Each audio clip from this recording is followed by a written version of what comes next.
Pronominal suffixes on masculine plural nouns.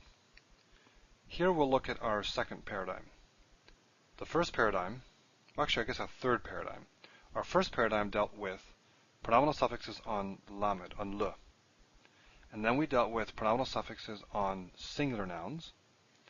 And we noticed there that we had eich and enu. Remember that those were a bit different than the first paradigm, and they dropped the he. Now we're going to look at pronominal suffixes on plural nouns as a third one. And here we really have a few more differences. It's a little more complicated. You'll still recognize them, but the details are a little more complicated. And so what I'm going to do is I'm going to draw them, or write them out, next to the paradigm for pronominal suffixes on singular nouns. So we'll do a comparison between these two. Okay, let's see here. And actually I'm going to change my color. Keep it a little bit more distinct. So, our first one is like this.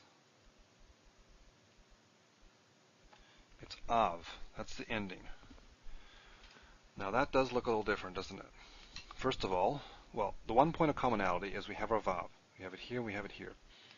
But here it was o. It was a mater, a vowel. Here it's a consonant, v, or w, if you want to use the historically correct pronunciation. So we have av here and o here. It sounds quite different, but at least you see the vav. The other thing we'll notice here is we have a yud. Where did that come from? Well, we'll see. And we have a helping vowel, comets. So this one looks quite different. Let's do our next one. We have a tere, the helping vowel. So we've already switched helping vowels. There's a stress there. Yud. Okay, well that's good. Yud is still showing up. And we have ha. So we have the he. That part's the same. And it's a consonant because it's followed by a comets. So here we had vav as a similarity. Here we have he as a similarity. But here it's ha and here it's a. Okay, here it's comets he, here it's he comets. So pay attention to that. If you're not looking at it carefully, you may think it's the same thing. Yud is there again, so that's good. It's a pattern. But we've changed our vowel, our helping vowel. It's gone to eh. So eha versus a. Now, third one is eha.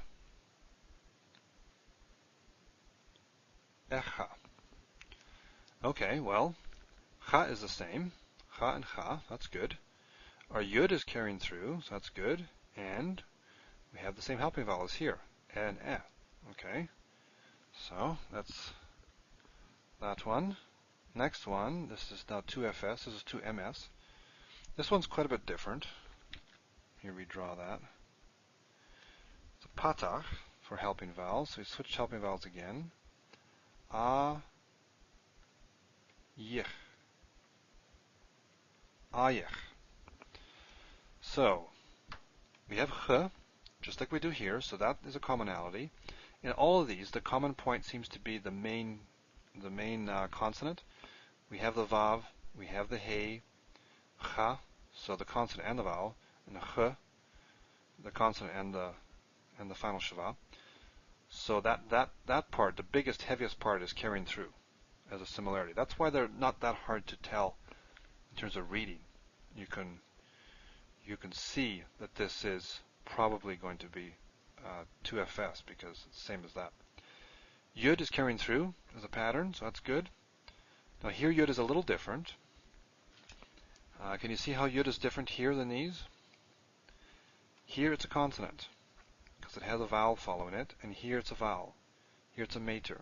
So we have comets, comets yud, segel yud. Here we have patach yud, but it's followed by a vowel, so this is a consonant. In fact, it's really a diphthong, right? Ayech, ay, sort of like bayit. So that's what we have there. What about 1cs? 1cs looks like this. We have patach yud. So, what's the common point with this one? Well, it's the yud. Here it was the ch, he, vav. Here it's yud. And yud also is carrying through this pattern here. So really, yud here is doing double duty. It's carrying this pattern, and it's the common point with the singular. So really, the only difference between these two is the vowel. So you have to look to the vowel to tell the difference here. Here we have a patach. Here we have a hidik. And that'll become important. I'll come back to that again. Well, I'll just say it again. I've already said it. It's the vowel that's going to distinguish these two. Okay, now to our plurals.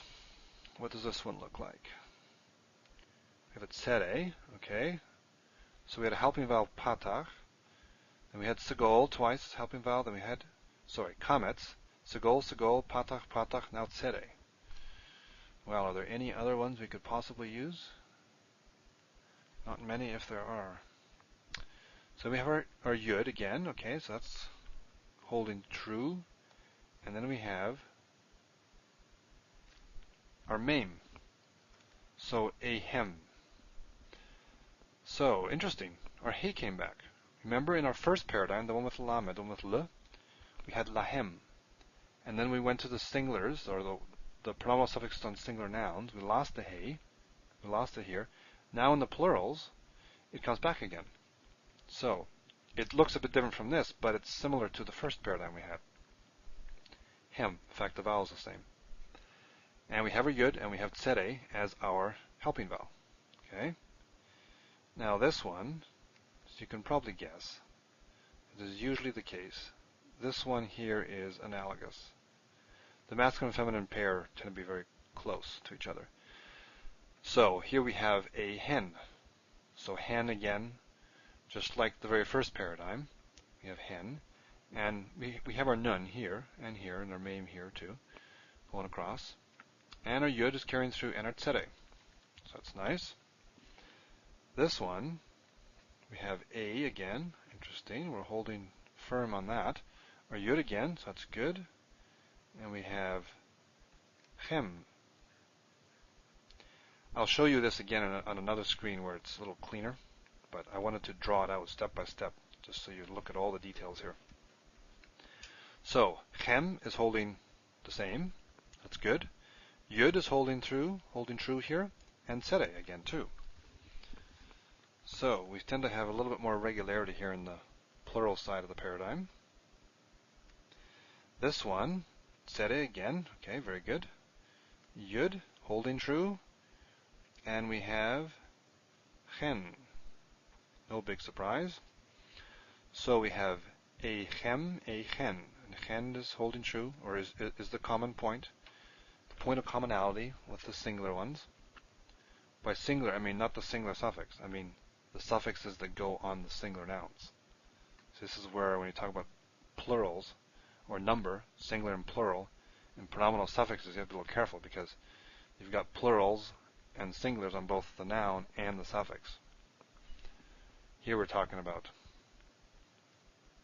this here are our plural suffixes on plural nouns. Here are our plural suffixes on singular nouns.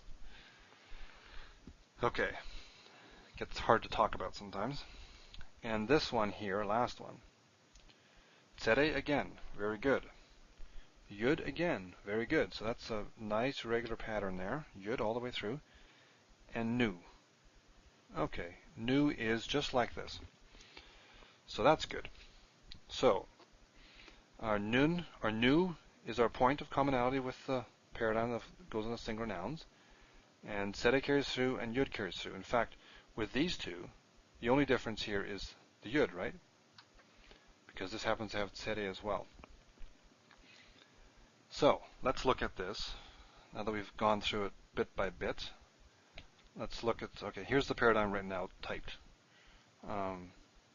You can see here I've lined everything up nicely. So we have all our tseres there. Maybe what I should do here is highlight some of the features here. So in the plurals we have tsere as the helping vowel. Here we have kamets, segol, segol, patach, patach. I can't help you with that. It's just, I don't know, it's all over the map. Just got to learn it. what else do you want to say? Here, it's not terribly surprising that we'd have this. A good way to remember this, and there's probably some historical background to this, is that that should look familiar to you, especially when we're talking about plural masculine nouns, right? Because this is the ending for the plural masculine construct. Remember? In our construct, we had, okay, let's just do a little box here. If these are our nouns, masculine singular, masculine plural, feminine plural, in the absolute, we said, if you remember, that the construct form, there is no construct form or no different construct form for this one and this one. Sus stays sus in the construct and susot stays susot. There's no difference here because there is no ending to change. There's no difference here because ot has a mater in it and you can't change it. The differences in the construct forms are here. Okay, and in the feminine singular, a went to at, remember? And when we looked at the pronominal suffixes on feminine singular, we noticed that they are built on at, okay? Built on the construct form. Now here, im goes to a. So it's interesting that we have a attached to the pronominal suffix bit. If we were to rip it off here and stick it on the noun, because what happens here is you add sus. These endings build on the masculine singular, on this guy here. They build on sus, not susim. But really, if you took this off and attached it over here and said this is part of the noun, not part of the pronominal suffix, then what you have is this bit being attached to the construct form of the masculine plural. And you could think of it that way. You could choose to do that and say, okay, pronominal suffixes go on construct forms. Here it's the same, so it's going in the construct form. Here it goes in the construct form, and here it does too. Probably the reason why they keep this with the pronominal suffix rather than the noun is because when you get to the plurals, the feminine plurals, you'll have ot here. Ot, you'll have the ot ending, the noun, ot, and then you'll have this as well. So you'll have ote hen or whatever. And so you really have sort of two endings stuck together there, and that's probably why they put this with the pronominal suffix rather than, or they want to consider it that way. Anyway, if all this is confusing to you, don't even worry about it. It's all simply to give you a way to remember that this is tzeda yud. Tzeda yud in the plurals. Here it's different. I don't know why. And you got av and you got ha. And you just got to learn it. No easy way to get around that. This one, of course. Well, let me show you the next screen. Somewhere here. Here I'm comparing the pronominal suffixes for the plural nouns, and this is the pronominal suffixes, these grayed out ones, for the singular nouns. And the important thing here is, well, yud. Yud carries through on the plurals, and the only place where that won't help you is in the 1CS form, and that's because they both have yud. The singular one happens to also have yud. And so you have to then look to the vowel. Idik for singular, patach for plural. That's the only thing that'll tell you whether your noun is plural or not. Okay, here I've stuck them on to the words. So maybe I should read this to you. We have susav. So this is his horses. Okay, this yud tells you that we're dealing with many horses. The noun is plural. The suffix here is singular. His horses. Suseha, her horses. Susecha, your masculine singular horses. And I have to say masculine singular because English doesn't distinguish gender and number in the second person, right? Hebrew does, English doesn't. So it's a problem with English, or a feature of English. Susayech, so this is your feminine singular horses, plural horses. These are all plural horses. Susai, this is my horses, not my horse. It's my horses, and the only way to know is this patach. If you had a hidik there, it would be my horse. Okay. Susehem, their masculine, like talking to a group of guys or a mixed group, their horses. Susehen, their group of ladies or group of girls, their horses. Susehem, your masculine plural horses. Susehen, your feminine plural horses. And susenu, our horses. If we wanted to say our horse, all you do is take this yud out. The yud here is the only thing telling you whether you have many horses or just one horse. Okay. So, what am I trying to say here? Well, am I beating a horse dead? Or how does the saying go? Beating a dead horse, saying this again and again and again? Well, at the end I'll summarize this, and I'll keep it really clean. But for now I just want to go through the details. So here we see, I'm just highlighting yud here for the plurals, and except in the 1CS, you have to then go to the vowel to distinguish. And here you see this here, this is his horse, this is his horses. So if you want to compare the two back to back, this is the screen for that. Okay, propetonic reduction, just like we had before, same thing, it's just applied here. I just want to show you how it works here, but it's the very same thing as we've had in the other two cases already. Propetonic reduction occurs when you add endings and you have a vowel that can reduce in the propetonic position. So, susim, you have no reduction because you have a mater there. You add the ending, you get susehem, but there's no reduction. Maters don't reduce. But devarim will reduce because when we add an ending here, so we put an ending on here, let's do our syllabification. De, va, rim, actually would be divre, hem or something. This here will end up being our propetonic position. Now, interestingly, we already had propetonic reduction here when we added the masculine plural ending. So this is really a second one. So, divarim becomes diverehem. This, of course, doesn't really exist. This is the intermediate form because we end up with two shavas, and two shavas at the beginning of a word, you have to apply the rule of shava.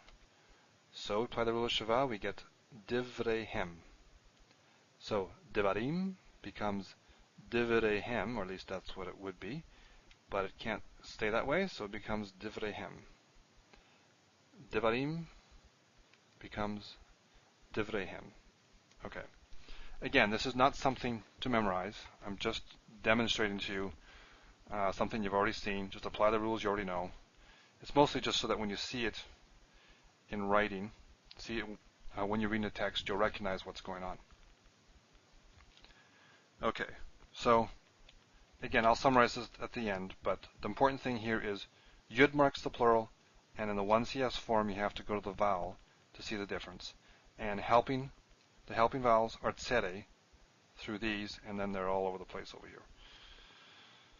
And these here, what can I say? Av and ha, you just got to learn them.